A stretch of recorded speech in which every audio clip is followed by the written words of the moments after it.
Nakakalungkot na balita ito. Ang dating NBA guard na si Darius Morris, na sumikat sa Michigan bago makuha ng Los Angeles Lakers noong 2011, ay pumanaw sa edad na 33. Kinumpirma ng kanyang pamilya ang kanyang pagkamatay sa isang pahayag sa TMZ Sports. Sa malalim na kalungkutan, inanunsyo namin ang pagpanaw ng aming minamahal na anak, si Darius Aaron Morris, sabi sa pahayag. Si Morris ay nakuha ng Lakers bilang second-round pick noong 2011 at naging kakampi ni Kobe Bryant sa unang 2 taon ng kanyang karera bago siya matrade sa Philadelphia, 76 ers. Sumubok din siyang maglaro para sa Los Angeles Clippers, Memphis Grizzlies, at Brooklyn Nets, kung saan naglaro siya ng kabuuang 132 laro sa NBA.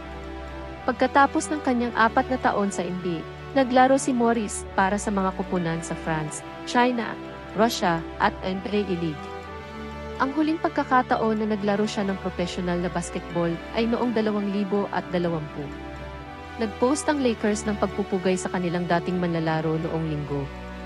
Lubos kaming nalulungkot sa pagpanaw ni Darius Morris, sabi nila sa isang post. Binahagi rin ng University of Michigan, kung saan siya nakuha para sa NBA draft, ang kanilang kalungkutan.